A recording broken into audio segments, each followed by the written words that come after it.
Blow in her face and she'll follow you anywhere. You are destroying the Constitution of the United States. May God have mercy on your souls. Good day. Yes. Sir, say.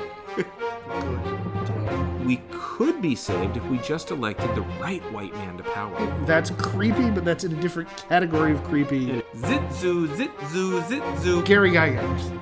Of course he introduced zoning laws. Okay. You know what? Don't. Yeah. The less I have to do with that game, the better. Here's my favorite part of the defense. Claudius was probably fucking his sister. Jughead, not Jarhead. I have nothing against Marines. I want to make that very clear. I'd be really interested to find out what fucking truth that woman was trying to get at. Like with most episodes, I can bring it back to wrestling. Oh. Right, well, he's got other people who work for him who also do things, and they can transmutate human size into smaller worlds, after all. Fuck you. I still don't give a shit about getting fake property in a fantasy game.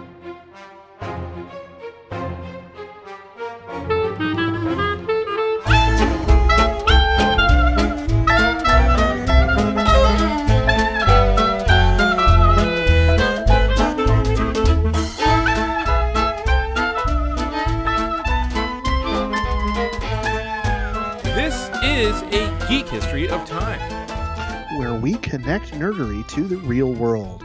My name is Ed Blaylock. I'm a world history teacher with a side order of remedial reading here in Northern California. And I'm trying to figure out, as we talk right now, how I'm going to how I'm going to get away with introducing graphic novels into my canned curriculum. I have ideas. Okay, I'm sure you do, and we need to talk about them. But that's what's on my mind right now. Taking my job and tying it to my passion. How about you? I'm Damian Harmony. I am a Latin teacher up here in beautiful, burning up in fire Northern California. We're not burning up as true. Much as we were a couple of weeks ago. Come on, very now. Good point.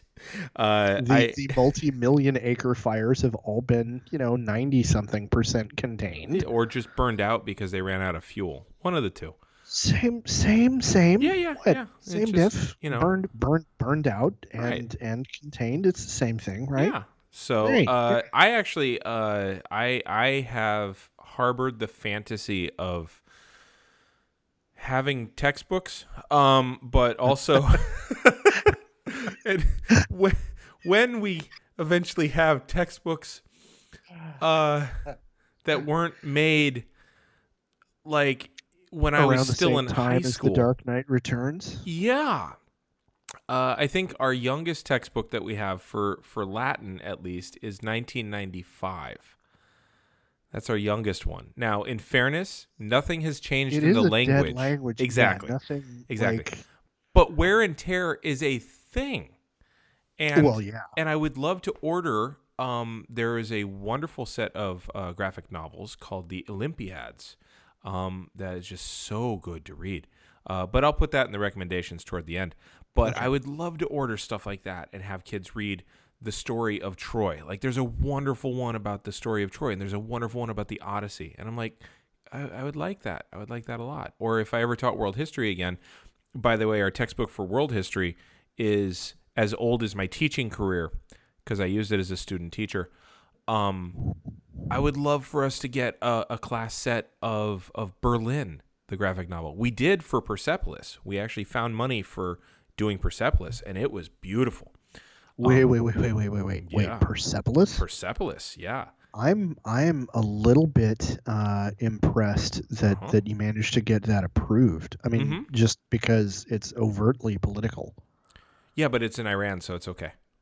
Yeah, right, good point. So, anyway, that's me, and that's what I do. Why are you so interested in graphic novels? Is there a particular one you got in mind? Yeah, actually several. But of course, we've now spent the last 4 episodes because this is me. We've spent the last 4 episodes talking about the history of Batman comics as opposed to the national regional politics of professional wrestling, which is your doctoral thesis for podcast purposes. And if one were to hazard a guess, yeah. I bet you people would lose money betting on which one was the older medium. Oh yeah. People Oh, would yeah. absolutely think it was Yeah. Batman.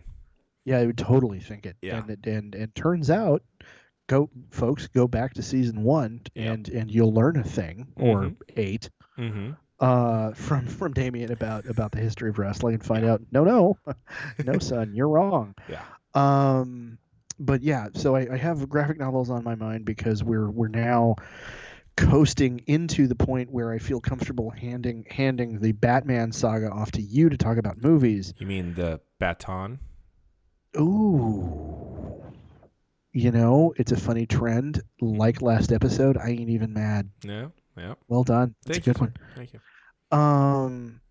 Because, tonight, in this episode, I want to talk about the other major work again of the 80s that I think is critically important for understanding the development of the characters in the Batman mythos into who they are today. Okay. And into the themes and the ideas and just the development of the narrative. Because last episode we talked about The Dark Knight and Frank Miller. Right. Frank, toxic masculinity, Miller. Yeah. And we talked about Year Zero, which was... Yeah. It was nice to see Batman being incompetent for once. Yeah, well, yeah, briefly. Yeah. But yes. And the all of the stuff that got introduced into the mythos, or as you very skillfully pointed out, it's not really that it got introduced, it just got made blatant. Yeah. Miller took stuff that was kind of sub rosa and made it rosa. Like, no, let's talk about this. Let's talk about the fact that Alfred, being not a sadomaso schizo in a rubber suit, is going to look at a teenager showing up wanting to be another Robin and go, Yeah. There's just let me take you to the Boys and Girls Club and you can play pool. This is bad, or basketball or whatever. But this is a bad idea. Right. And you're kind of nuts for thinking of it. Well, and see, that's cool for a kid to be excusably nuts, but for Batman to be like, yeah, all right, let's give it a toss. Like that's where I like that Alfred was like, all right, I'm out. I'm done. Yeah. Yeah. No, peace. Yeah. Done. Yeah. Bye-bye. So, and of course, I mean, there have since then been incidents in the comics where Alfred has, walked away, left, sure, taken a break, said, I can't be around for this and all that kind of stuff. But because it's comics and status quo is God, he always comes back. Yeah.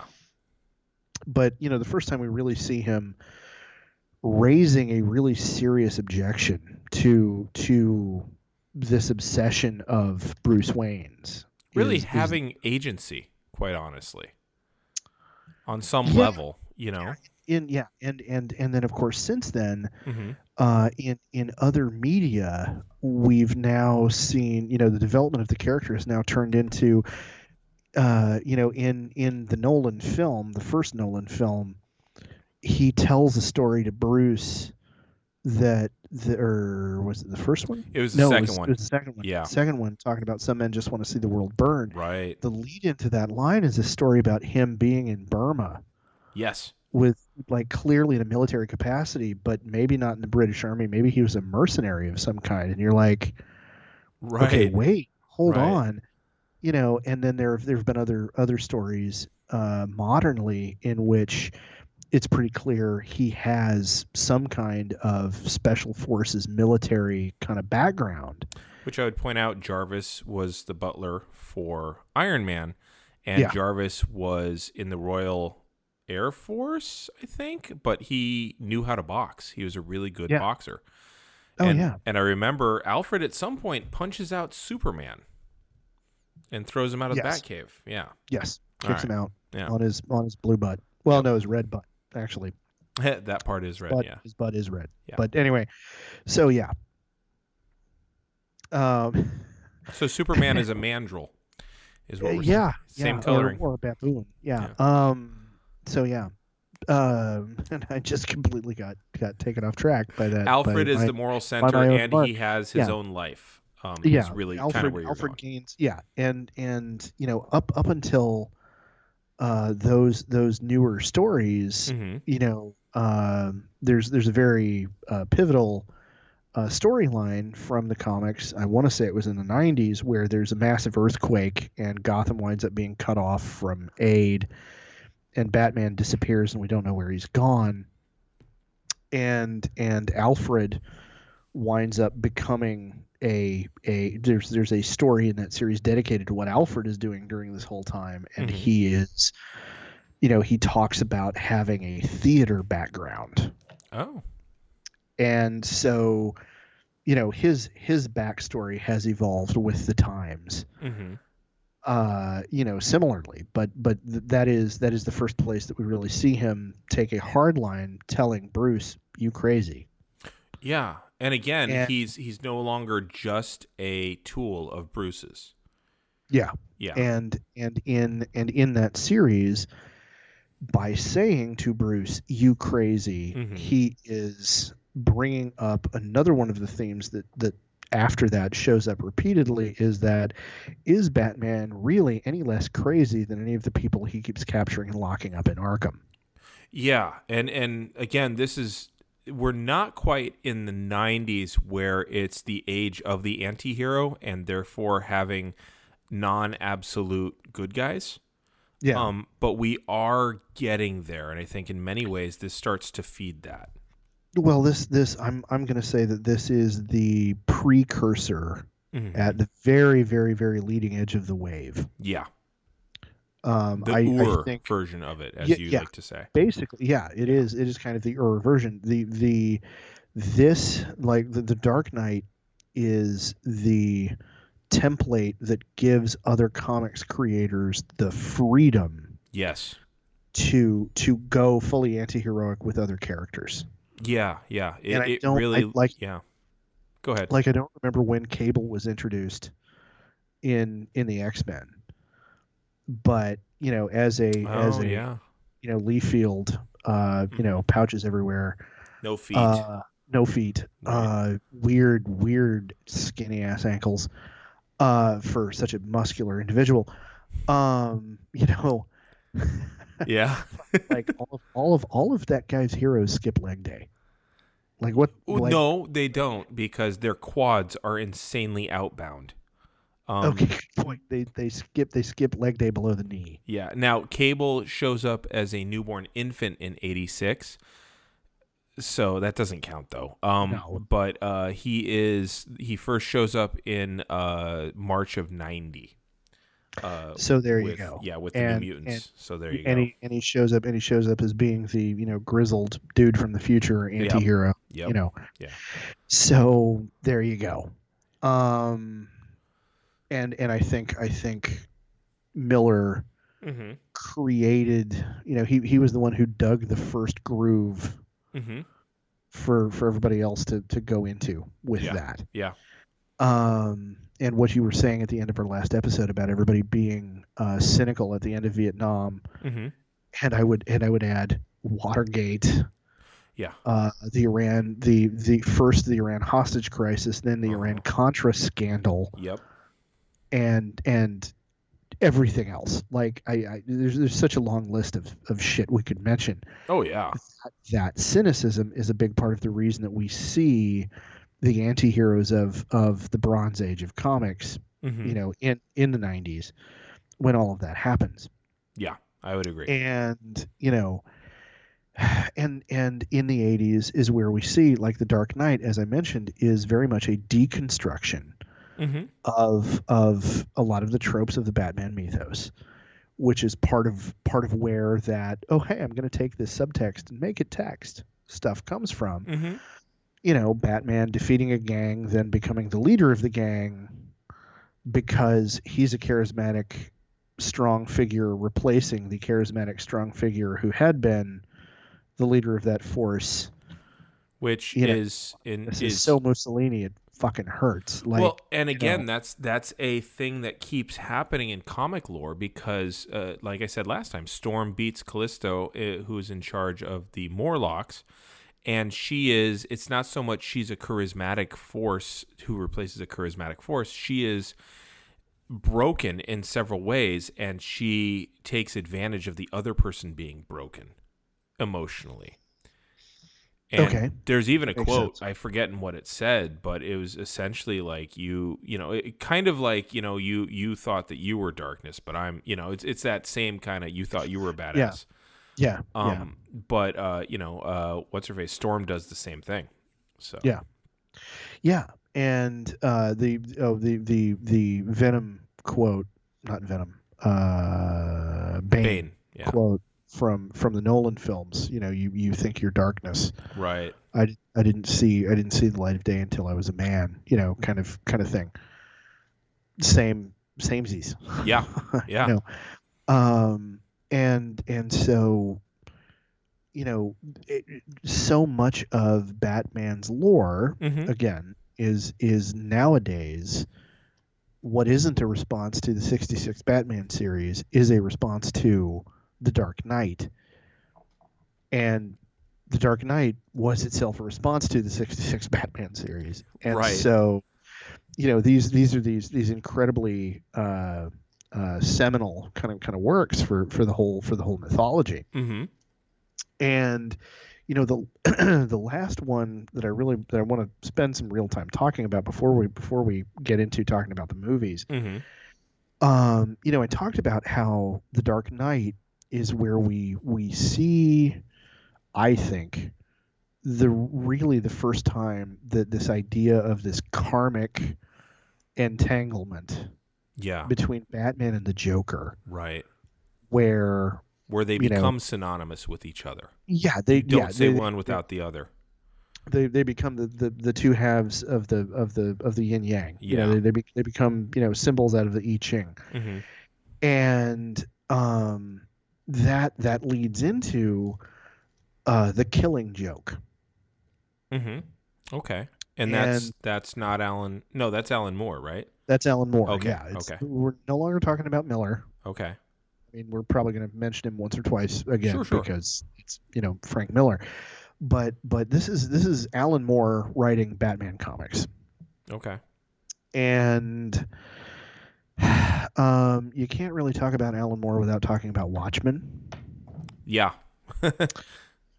Because if anybody who isn't a comic book nerd recognizes the name Alan Moore, most likely Watchmen is what they're going to recognize it from. Oh yeah. Or they're going to recognize it from League of Extraordinary Gentlemen, which he didn't want his name attached to when the movie got made. Yeah, well, I could see why. Yeah, well, yeah, it was kind of a crap fest, but yeah, I thought it was an entertaining crap fest, but that's just so. And to talk about Watchmen for a second, one of the things that struck me, literally just as we were about to start, talking about all of this, is part of what I was going to bring up was I was going to say that there are themes in The Dark Knight that to my mind were taken from Watchmen. But it actually turns out that The Dark Knight predates Watchmen by several months. Doesn't mean he wasn't in development of both of those things, though. Well, no, it's true, but I think what it more is an indication that there was something going on in the Zeitgeist. Oh, okay. Because again, Miller portrays Superman, who is this godlike hero, right, as being a tool of the U.S. government, of United States national interests and all of that. Right. And in Watchmen, we have Dr. Manhattan, who is the entire reason why in that universe the United States won Vietnam. Yeah. Oh, yeah. And I think... Well, first off, the United States won Vietnam. So it's an alternate history. Okay. Yeah. Sure. Yeah. Yeah. The fuck? Well, in that comic, the United States won in Vietnam. Okay. Yeah. I don't mean here. No, it's quite the opposite. But like, yeah. But in the Watchmen universe, of course, mm-hmm. because of Dr. Manhattan, the Viet Cong never stood a chance. Right. And North Vietnam, the NVA, never stood a chance. And so, Vietnam was unified under a, Western-supported capitalist government. As Jesus intended. As yes. And that is a line that would be said by the comedian. Yeah. In dripping tones of acid. Yeah. And so there's this theme going on mm-hmm. of this godlike figures who are out of touch enough with issues on the ground to become the tools of government. Okay. If you get what I'm saying. I do. They are what I forget the writer would call, what the writer's name would call useful idiots on some level.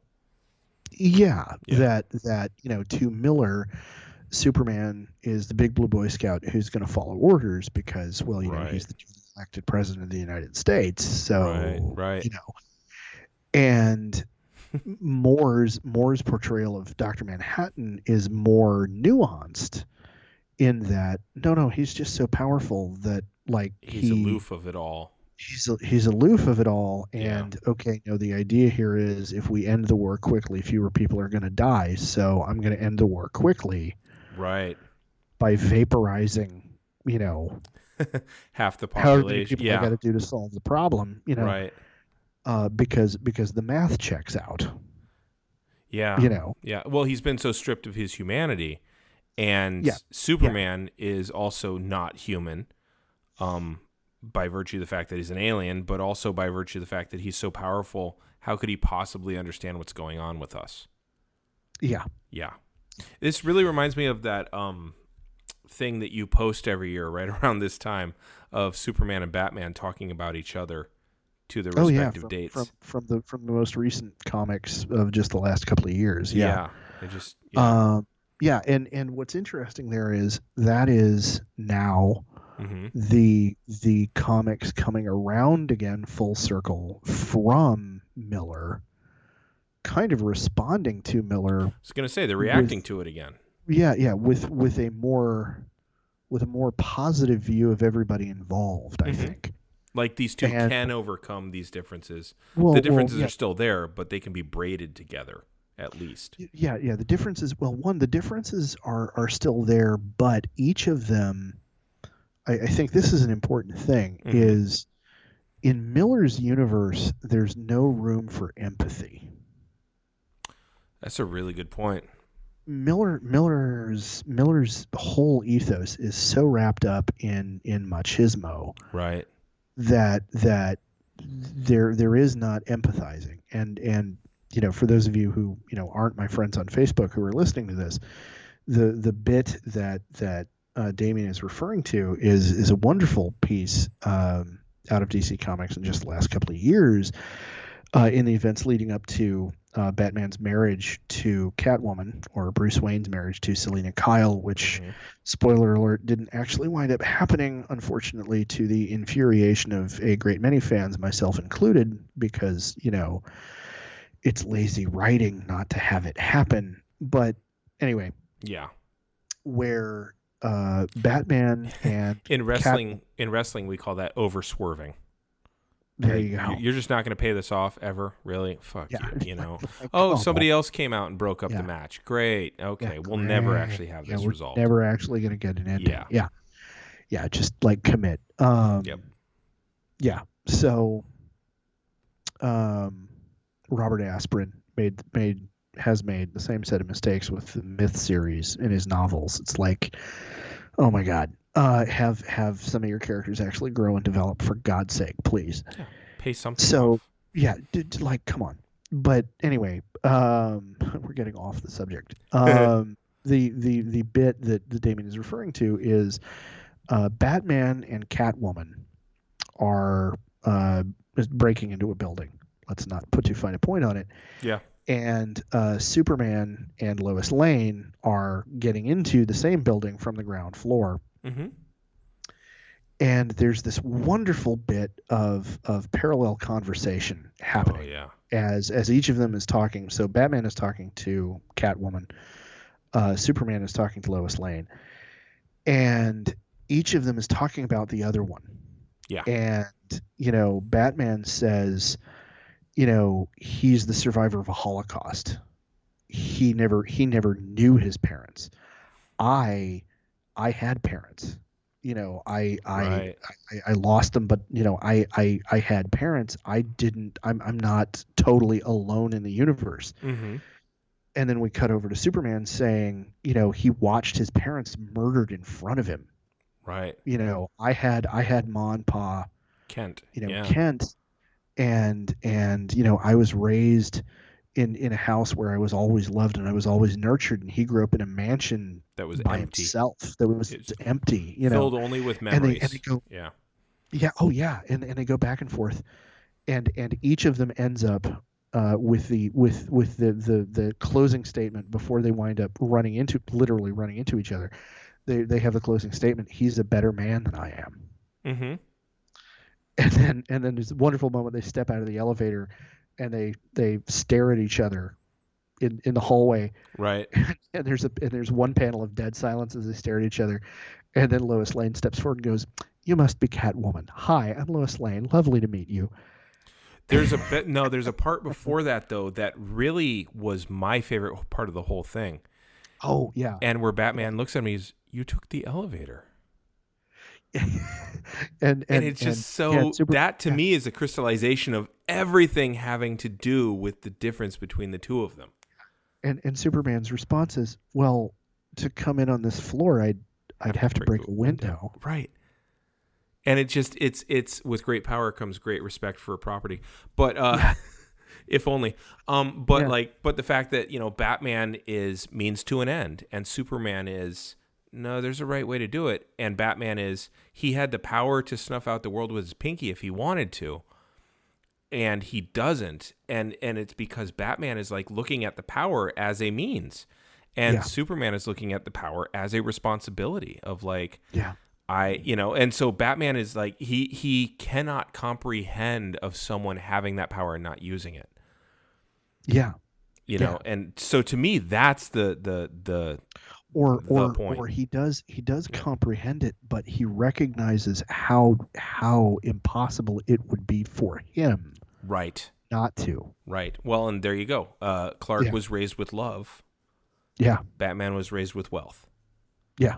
Yeah. And so anyway, that's the bit. And if you listen to the last episode, you can tell already any number of points where that wildly diverges from Miller's characterization of both of them. Yes.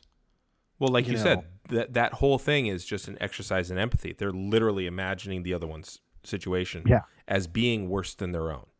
Yeah. Yeah. And that the other one came up in that, and therefore he's better than they are. Yeah. There's a lot of layers of empathy going on there. Yeah.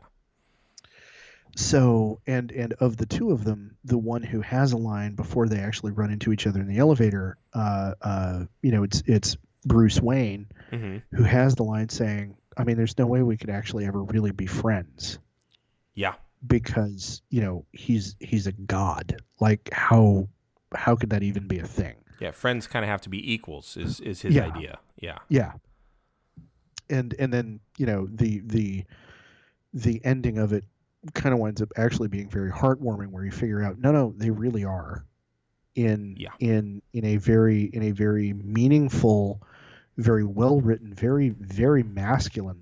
I look at that whole arc and their conversation and the back and forth between them, and I'm like, oh my God, on a smaller scale, without the 3-color comics elements, I've seen this same shit with my own friends. Sure. It is truly a really well done picture of supportive masculine friendship, and it's amazing. Yeah. And so Frank Miller could never write that because like that doesn't exist in his universe. Like Sure. I kind of wonder what kind of friendships he has because wow. Yeah. He creates anytime he creates anything, it's a truly bleak universe. If you read Sin City, like ugh. So Right. anyway. Right.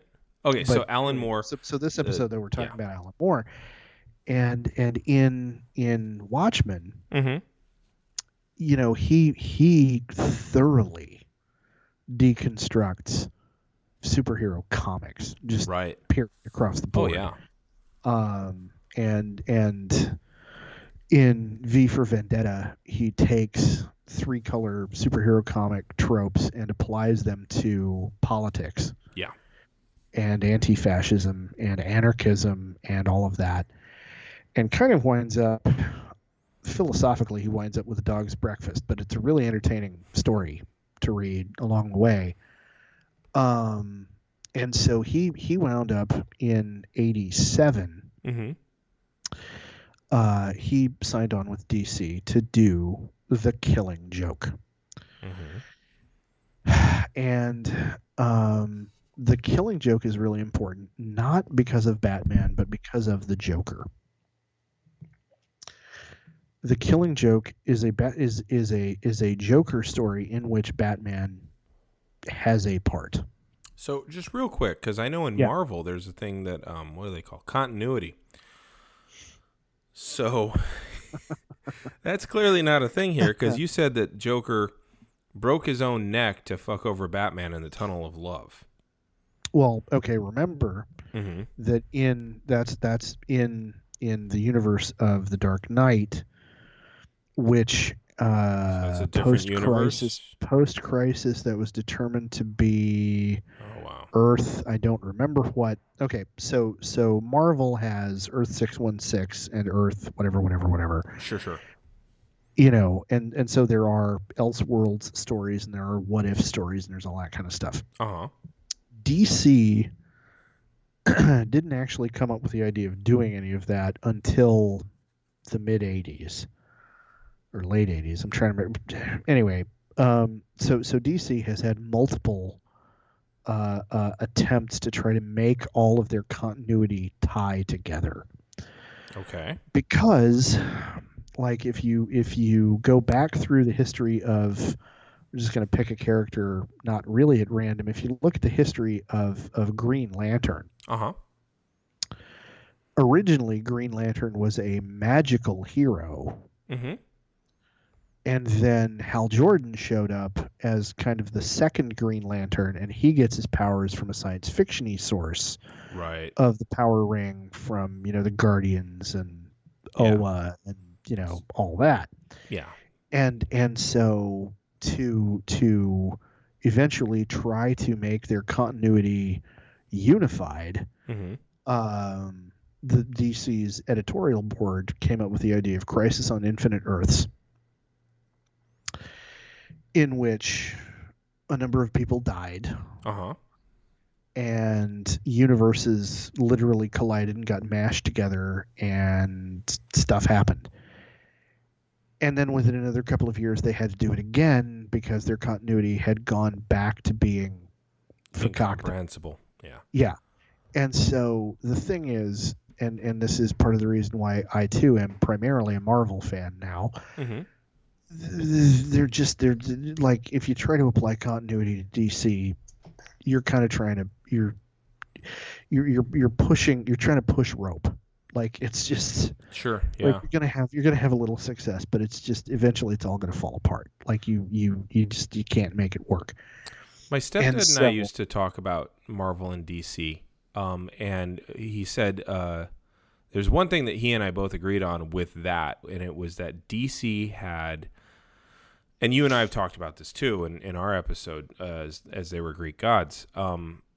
DC had interesting villains and godlike superheroes. Yes. I would go even further, and you and I would say probably archetypical superheroes. Yes, very much. Whereas Marvel had very highly powered villains and really interesting heroes with real flaws and problems.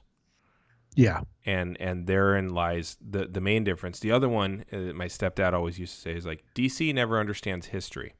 Marvel understands its history. And it's like, that's pretty true up until bankruptcy almost killed them in the 90s. Yeah, by and large. But yeah, that's a pretty true thing to say. And so yes, the continuity being history, it would make sense that DC is weak with that. Yeah. Yeah. And the thing is, like, from the get-go, Mm-hmm. the Dark Knight storyline was clear, because it was very clearly set in the modern day. It was clearly supposed to be commentary on current events. Sure. It was never really part of the canonical timeline. It was kind of an Elseworlds story, kind of from the very beginning. Okay. I think that's kind of the way the editorial board at DC saw it. Mm-hmm. And so Alan Moore came in, and he had the idea that he really wanted to explore the Joker.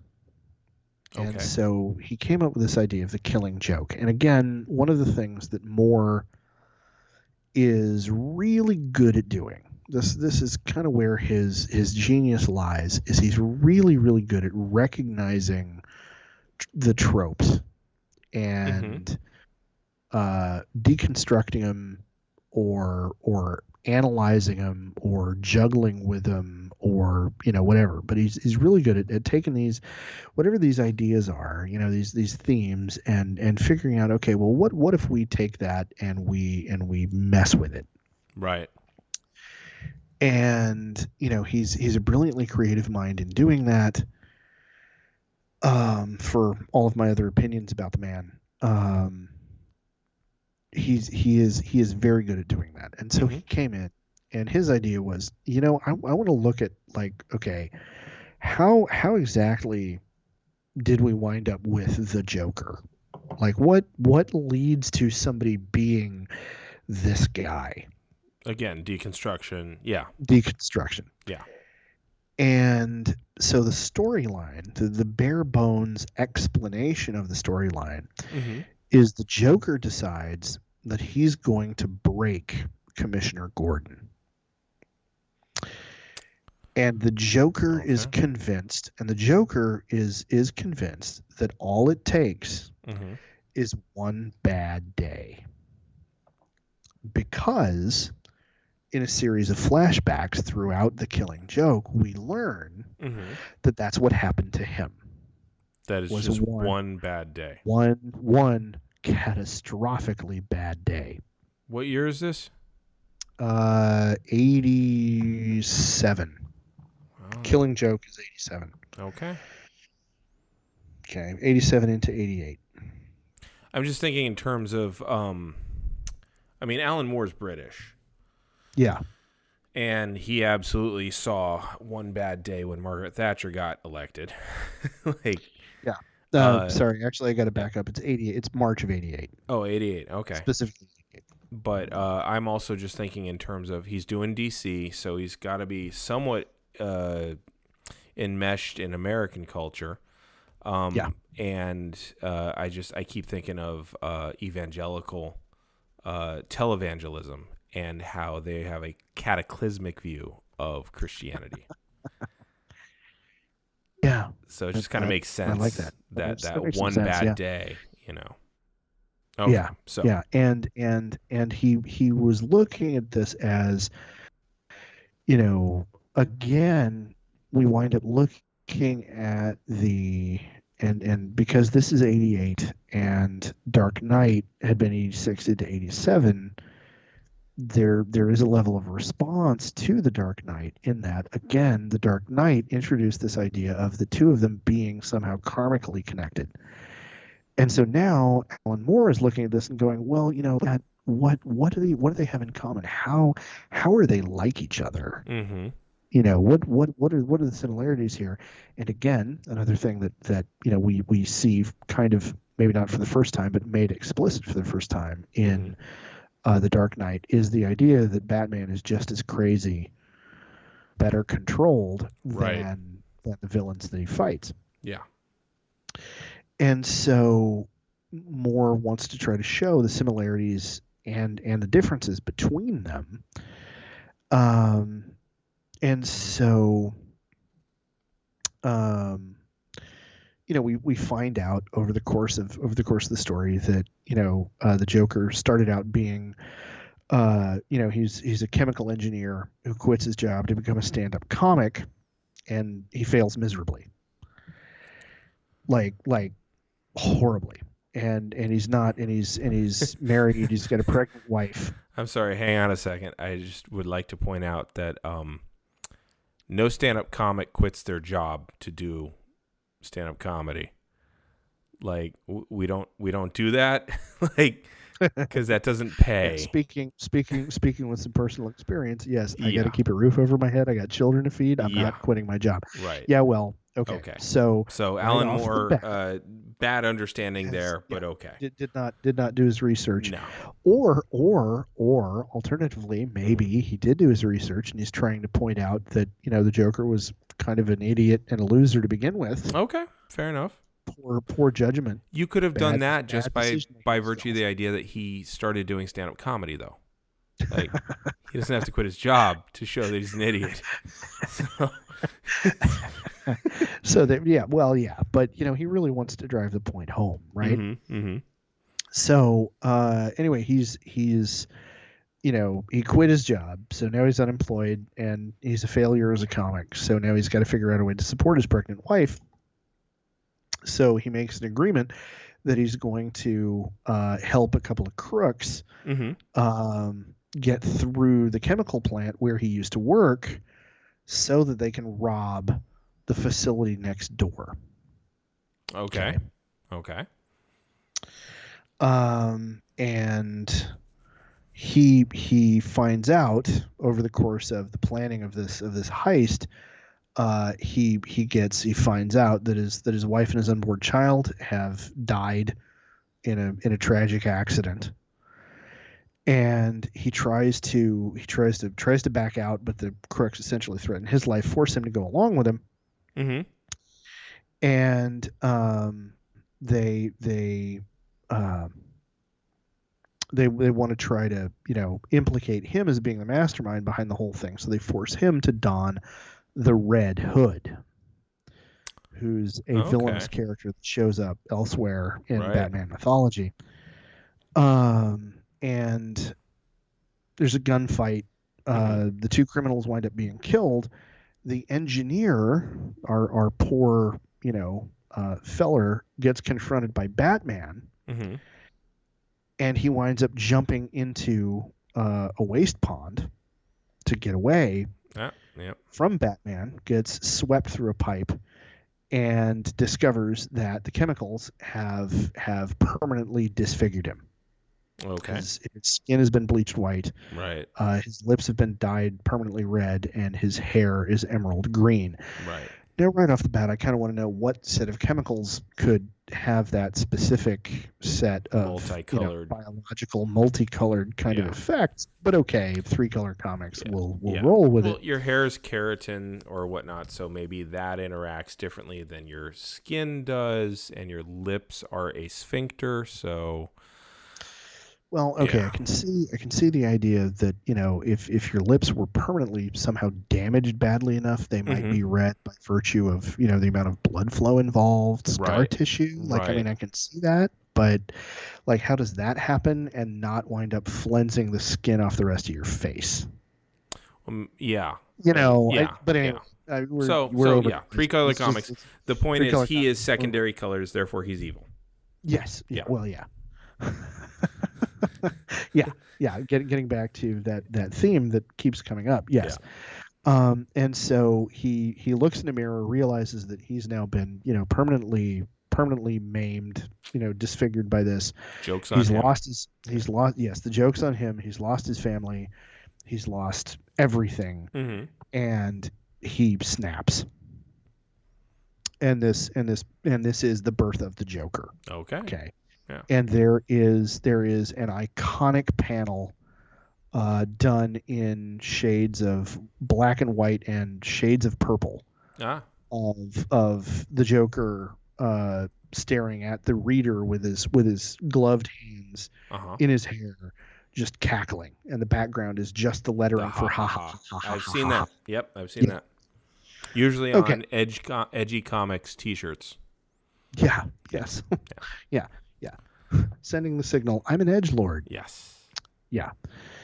So that's the backstory we learn about the Joker. Well, the Joker wants to now, over the course of the story of the Killing Joke, he wants to do the same thing to Gordon.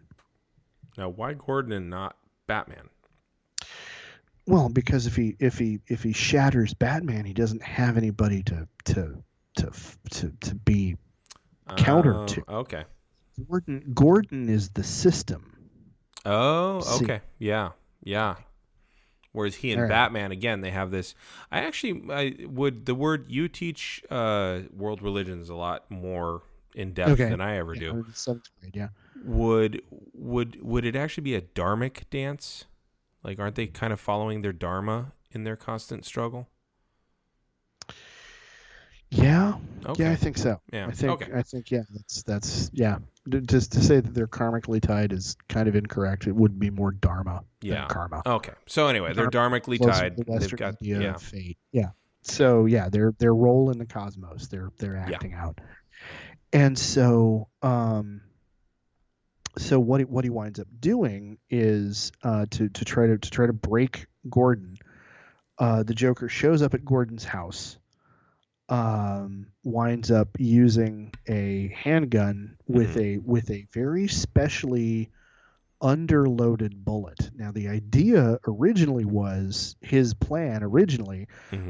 that he assumed Gordon would come to the door and he'd shoot Gordon, and the idea was to paralyze Gordon. Well, instead of that, Barbara Gordon shows up, Batgirl, and he shoots her. Paralyzes her. Famously, the bullet lodges in her spine, which it was supposed to do to her father, lodges in her spine, leaves her paralyzed.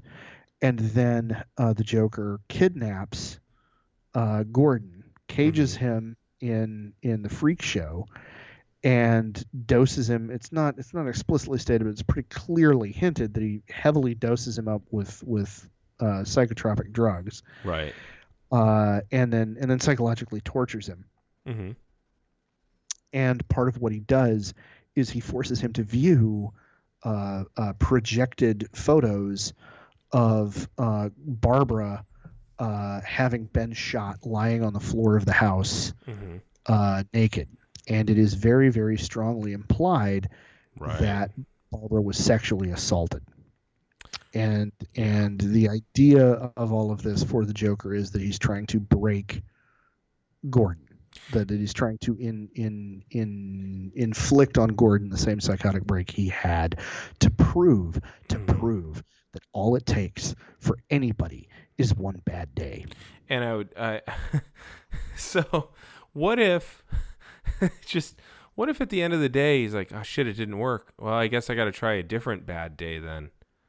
Like, like, did he start off like with like it ratcheted down some? Like he put gum in his hair while he was sleeping. Like, like he found a kid named Alexander and just tested all this shit out on him first. And he's like, okay, I think I've got the formula. Okay, nice, I've got to step it up and actually. I like it. The terrible, no good. Very bad day. Yeah, but like step what if Gordon doesn't break on this day? Does Joker be like, all right, fine, fuck. Now who are we gonna paralyze and rape and show him pictures of? Because clearly his own daughter ain't enough. So like, what are we gonna do? Right. Yeah. And then like, do you just see him at a drawing board of like shit crossed out and stuff like, or like a bunch of Post-its or whatnot? Like if that bad day didn't work, like, yeah, does he try again? Like, well, he's really putting all his eggs in one basket for this. He really is. He really is. It's win or go home. I mean, it really is. Well, oh yeah, no, it is. And in this case, he goes home. Home being Arkham. Because Gordon doesn't break and Gordon insists when Batman shows up, he insists to Batman, no, you got to capture him by the book, so we prove to him that he's wrong. Gotcha.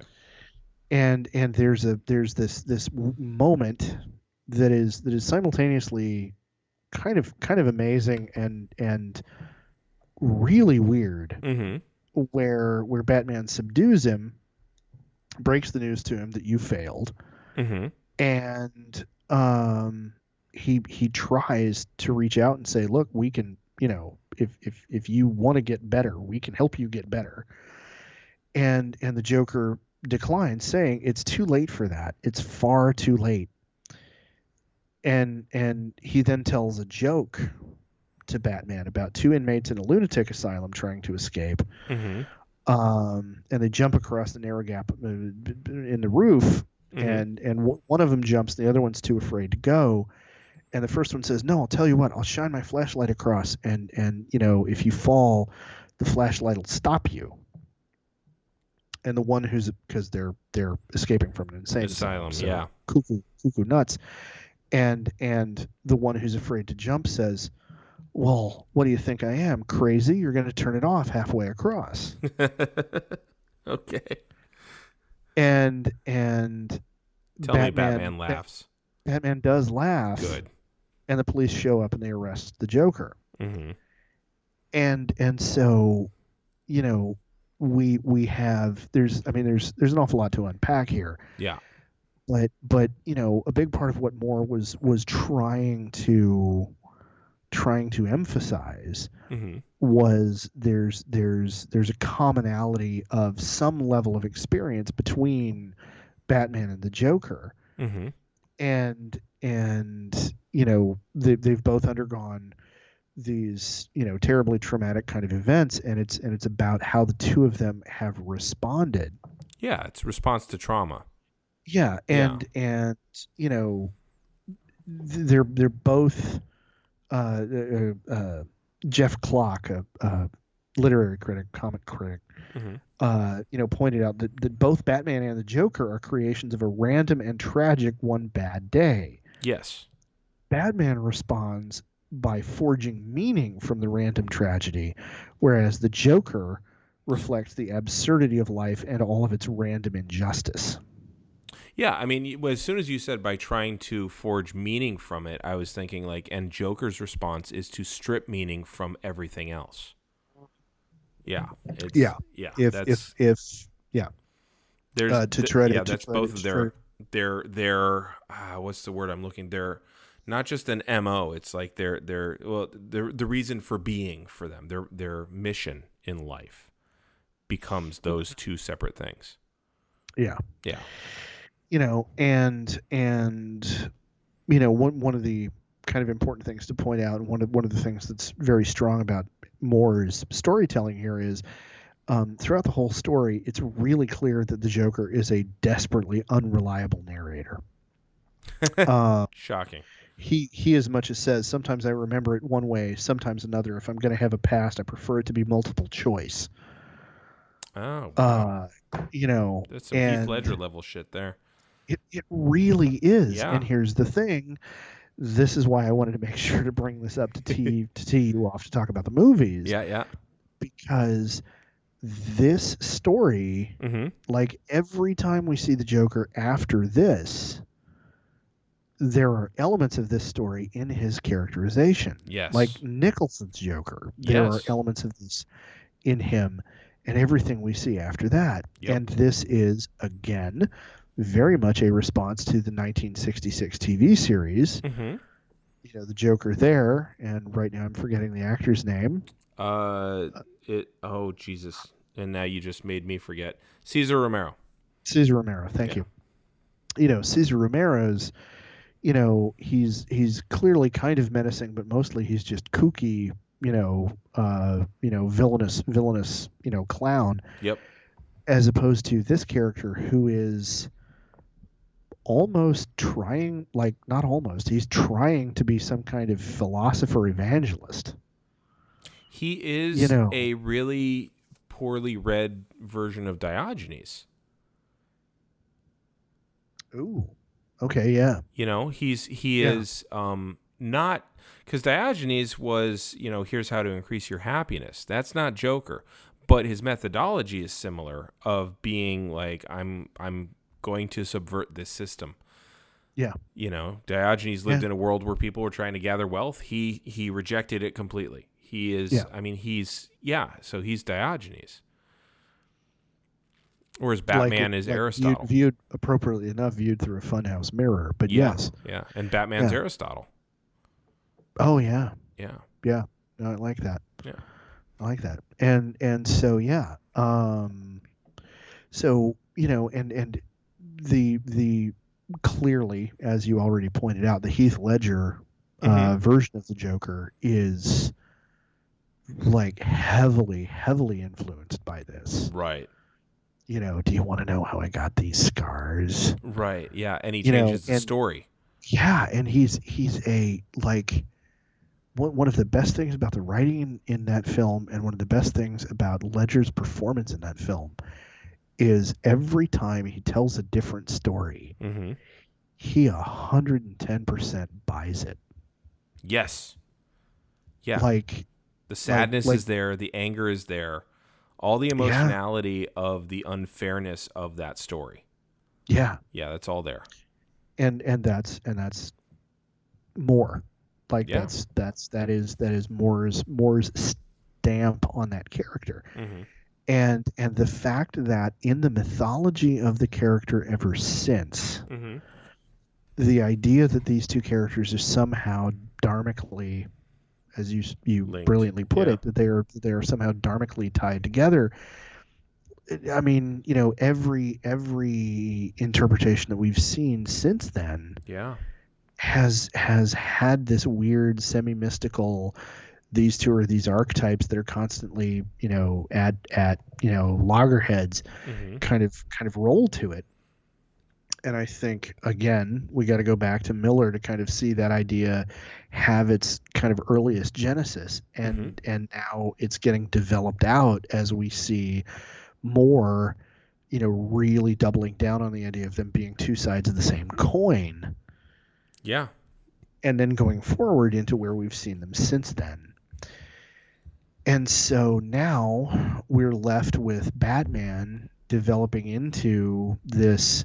Now he's been deconstructed and all of these tropes have been laid bare, and we see that he's a rich guy who's spending an awful lot of his time beating up poor people and the mentally ill. Right. And we can't get away from, we can't make that not overt anymore. Yeah. In the new 52, there was actually a short storyline where there were a group of villains who were out to get Batman because they were second-rate, third-rate hoods who had been permanently disfigured or somehow maimed. His warm-up matches in the process. Yeah, in the process of him taking them down. Like there was one of them who literally had a batarang sticking out either side of his head. Jesus. Oh, like the guy from the 1800s who had the rod in his dome. Yeah. And another one who literally had a boot print in his face. Oh, jeez. Was this was the group of kind of villainous rejects who were getting used as the army by, it might have been Hush, I'm trying to remember, but whatever villain it was that was getting them all together, they were all motivated by the fact that they were down on their luck, poor schmucks who had been in the wrong place at the wrong time and run into, of all people, Batman when they were trying to do a stick-up and been left permanently maimed. Yeah, because he overreacts. Yeah. That's his thing. Yeah. There's no and so so now it's totally overt and even being played sort of for comedy, it's not really funny. I really didn't enjoy that storyline because it was like you're kind of trying to play this for comedy, but it really makes Batman look like an asshole. Because in this context he is one. Yeah. Oh yeah. And so now we have so every comic fan edgelord wants to kind of try to point that out, and Mm-hmm. and well, the Joker is really kind of right. We have these assholes hanging Yeah. around in comic book stores Yeah. saying this stuff, and it's and like my whole reason for wanting to bring this up in the podcast in the first place was to point out that like this is where we end up with this character, Mm-hmm. because the original idea of the character was a guy who was standing up to corrupt cops and mobsters, and in order to do that he needed to be a gadget hero, and to be a gadget hero ipso facto you need to be a millionaire. Right. And then unfortunately when you then deconstruct what all that means over the course of a whole lot of years, and you get mimetic drift and you get everything else going on, now you wind up with DC's answer to Iron Man, which is to say a crypto fascist rich guy who Yeah. beats up on the poor and the mentally ill. Well, I think this is what happens when you have mission creep, and you also have Batman is war on crime. Yeah. When you have war on crime, who the fuck do you negotiate with to end the war? Like, it's like war on terror or war on poverty. It's like, how do you know you've won? Like, war on drugs. How do you know you've won? Like, what? Yeah. If we're declaring war on a concept, like, Exactly. how does that work? And like, you can't do that. Yeah. Batman is vengeance. And against the night. Don't forget, and the night. And He's the night. vengeance. He's vengeance. And the night. Well, at least the night fucking ends, though. Vengeance doesn't. Eventually, there's daybreak. Yeah, right, vengeance. Yeah. We've seen in Conan, vengeance leaves you empty, because when you get it, what do you do next? We've seen in The Princess Bride, you are empty afterwards. Well, luckily for Batman, he doesn't do a very good job, so he's always got vengeance. Like, always. So, True. he is the guy from Memento. John G. killed my wife. That guy. Oh, yeah. Who's just constantly recreating the puzzle so he can solve it again, so he has meaning in his life. And Batman is searching for meaning in the worst externalized kind of way to make meaning, like you said, to forge meaning from the random shitty chance that his parents got killed out in front of watching Space Jam. Nice. Yeah, because that's roughly, he'd be right around that age now. So, and just I would like to just call out one more thing on that, because I feel like I'm on a bit of a roll for that. He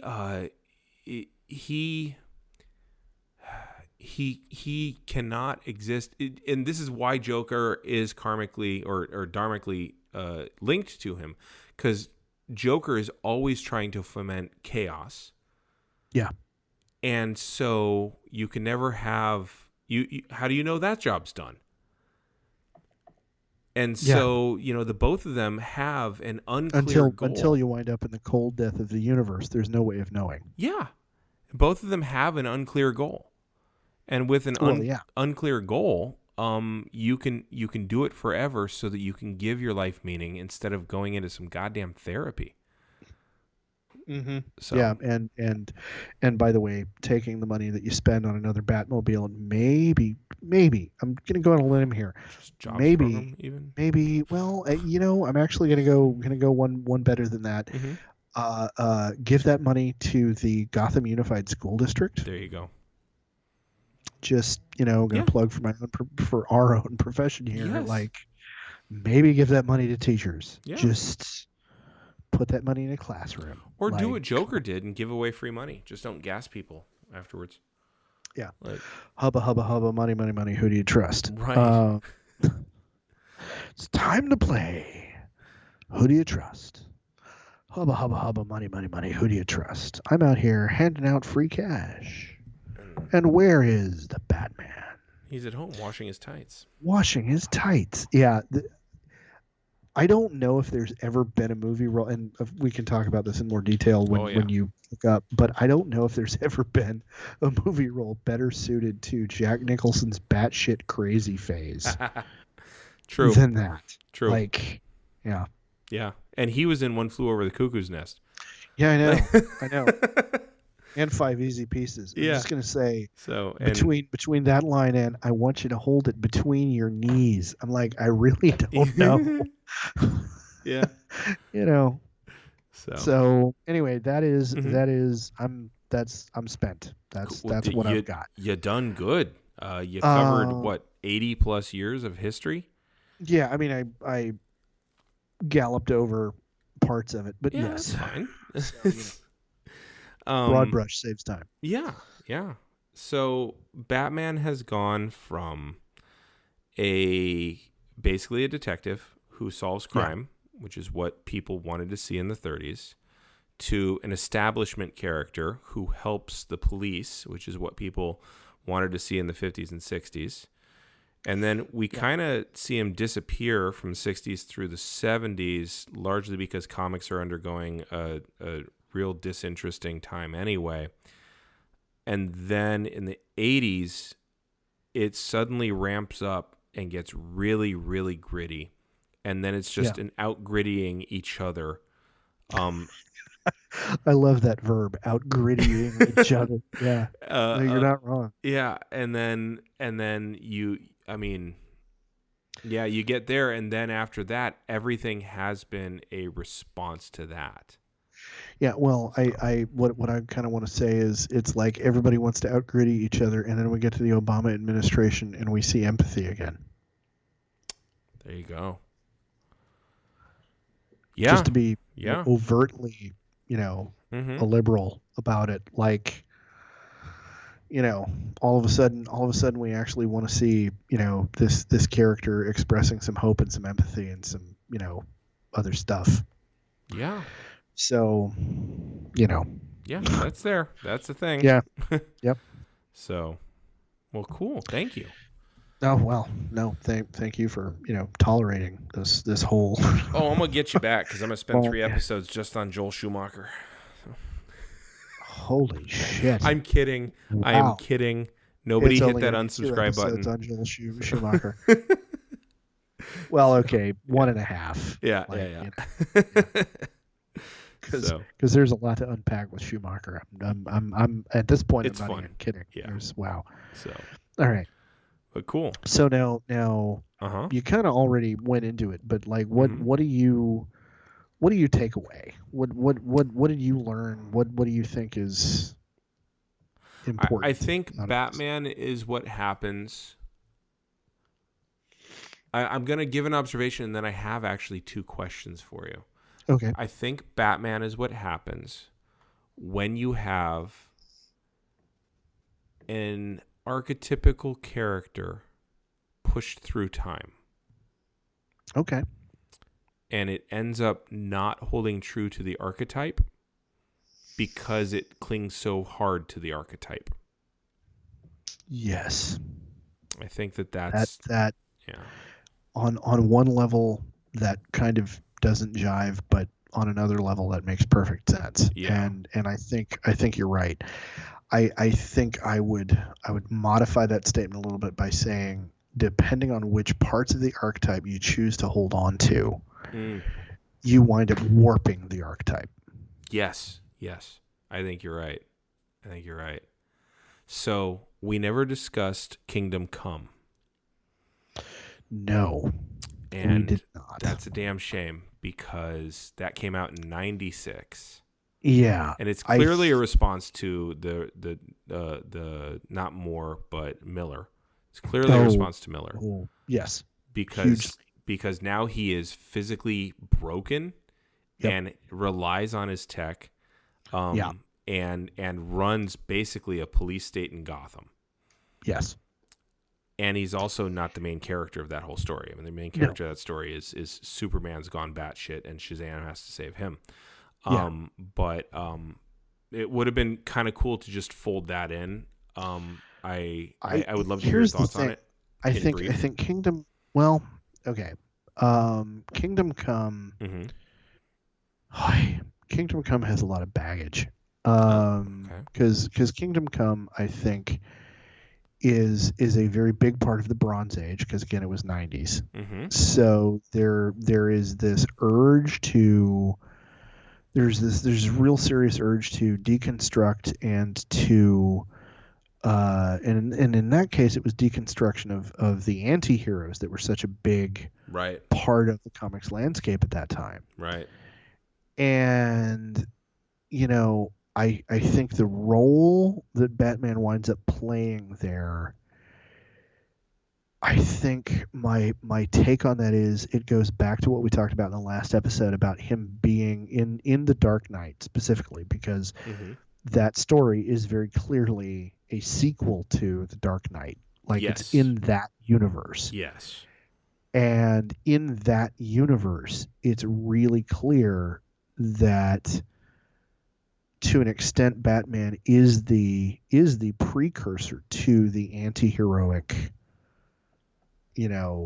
figures that drive the beginning of that whole story arc.